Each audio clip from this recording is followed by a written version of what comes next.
everyone, and welcome again to today's episode where we will be talking about installing Splunk Enterprise on our Kali Linux environment. Right, Splunk is a SIM tool which you can access in two ways. You can access them either on cloud or via the enterprise application through how to install Splunk Enterprise on our Kali using the Kali Linux environment.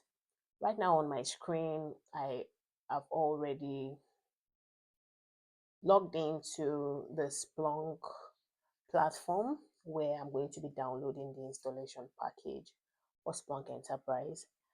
Right here, so at this point, I'm assuming you already created an account with Splunk, you've already gotten your activation code, and we are ready to proceed with the installation. The first step is to click on the Linux option, and because we are going to be making use of Linux, we are going to be using the command line to download our installation package. So now that Linux is selected, I'm going to be selecting the option for the .tgz, which is a zip file. I'm going to copy the command, go right into my terminal after copying the command, and I'm going to paste my command right in my terminal. Now my terminal has been launched. I'm going to paste this command that I already just copied into the terminal, and I'll run it. So basically what this does is to download the installation, and after it is downloaded, just like the way we would install every other app on our system, you have to go through the process of downloading first. After downloading, you install, and then you set up your account. That's basically what we're going to be doing here. The download is complete. We want to check that the download actually exists, just a double check, you understand. So now we've used the ls command, and it has given us a list of files within that folder, which is our home directory, and we can see that the Splunk is there. What we want to do now is to create a folder that we'll use specifically to run Splunk services, and I'm naming this /opt/Splunk. Because I use super user do, it asks for my password, which I have imputed already. Then the next step is to we also want to move the file we just downloaded into our Splunk folder that we have just created. I hope you get the logic. The idea is to have a folder that we use for all of these purposes. Yes, we're getting that error message because we need to use a super user privilege. So super user move Splunk whatever into that. So now we have that file moved. Also, just normal reflexes and good practice, we also want to confirm that the file actually exists in the folder we have moved it to. So we're going to cd into that folder we just created, and then we want to confirm. So now we can see that yes, of course, this file has been successfully moved.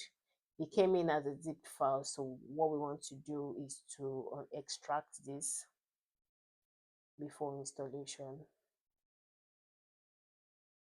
So basically we're just going to wait till the file is done extracting, and then we'll proceed to installing it on our PC. This may take a while, so it just requires a little bit of patience, and we're almost there. Okay, so now that is all done. We want to confirm now that we have the file fully extracted, so we can see here now that it has been extracted. And now that we've done that, we want to run the command. So as a super user, of course, because we need privileges to run the installation. So the command to use is .splunk start. Now we are starting the installation. So just see this as a normal installation process where they ask you to accept license agreement, and clicking the next, the next, and next up until the entire installation is done. So we'll just follow through this entire process. Okay, so do you agree with this license? Yes. Do you agree with this license?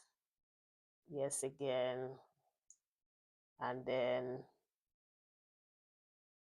enter your administrator username. So this is going to be the username you're going to be using to sign into your Splunk environment once the installation is complete. So I'll create an administrator name of my choosing. I've done that now. At this point, I'm also going to input the password. And now all of this is done. We are waiting for a server connection.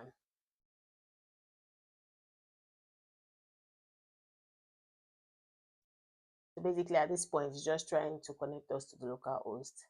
And that is how we'll be able to directly access our Splunk Enterprise dashboard right from our browser.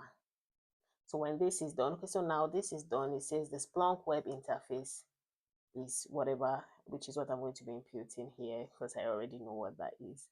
So Kali and then the port number. And now this goes to show that the installation has been completed.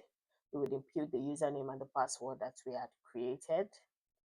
And once we are done with this, I wouldn't show that part, we would log in and it takes us directly to the Splunk dashboard. And that will be all for this particular video. See you in the next video.